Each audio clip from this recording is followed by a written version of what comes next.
Iron heavy ఉంటుంది, rubber light ఉంటుంది. ఇవన్నీ బేకార్ ముచ్చట్లు వినకండి. సైడ్ ఆఫ్ బార్ వచ్చేసరికి ఐరన్ వెయిట్స్ తీసుకున్నాం. ఈ ఐరన్ వెయిట్స్ వచ్చేసరికి ఇంత ఏరియాలో డిస్ట్రిబ్యూటెడ్ ఉంది.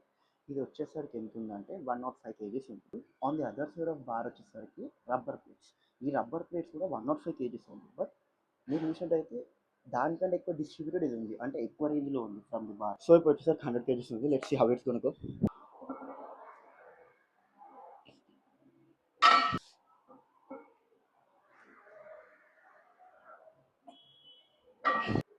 రెండు సైడ్లు వెయిట్ సేమే ఉంది, బట్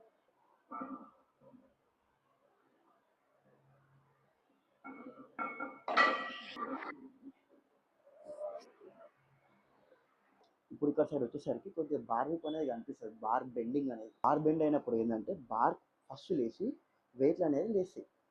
అక్కడ కూడా కొద్దిగా బెండ్ అవుతుంది, కానీ కంపేర్ టు చాలా తక్కువ బెండ్ అవుతుంది. సో నువ్వు మొత్తం ఎనర్జీ అనేది లేపడంలో పెట్టాలి. ఇక్కడ వచ్చేసరికి ఫస్ట్ బార్ విప్ అనేది వస్తుంది, ఈజీగా అనిపిస్తుంది అంతే. That's the only difference. అంతకు మించి ఐరన్ హెవీ ఉంటుంది, రబ్బర్ లైట్ ఉంటుంది. ఇవన్నీ బేకార్ ముచ్చట్లు వినకండి. దేంతో చేసినా కానీ మీ ఏరియా ఆఫ్ డిస్ట్రిబ్యూషన్ బట్టి ఉంటుంది, నువ్వు వాడే టెక్నిక్ బట్టి ఉంటుంది. It's all about progressive overload అంతే.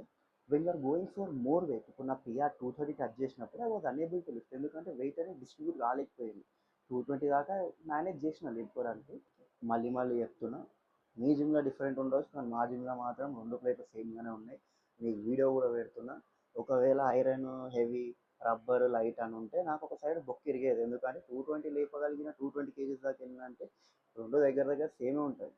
కానీ నువ్వు ఇక మ్యాక్స్ వెళ్ళినప్పుడు, ఇక నేను మ్యాక్స్ వెళ్ళిపోయినప్పుడు 230 kgs వెళ్ళినప్పుడు ఏమైందంటే ఇక్కడ కొద్దిగా లైక్ కాన్సన్ట్రేటెడ్ ఉండేసరికి అక్కడ బార్ విప్ అనేది ఎక్కువ వచ్చింది. అది కొద్దిగా తొందరలో వేసింది, ఇక తొందరలో ఇవ్వలేకపోయింది. సో నాకు ఇంజురీ వద్దని చెప్పి నేను ఆపేసిన.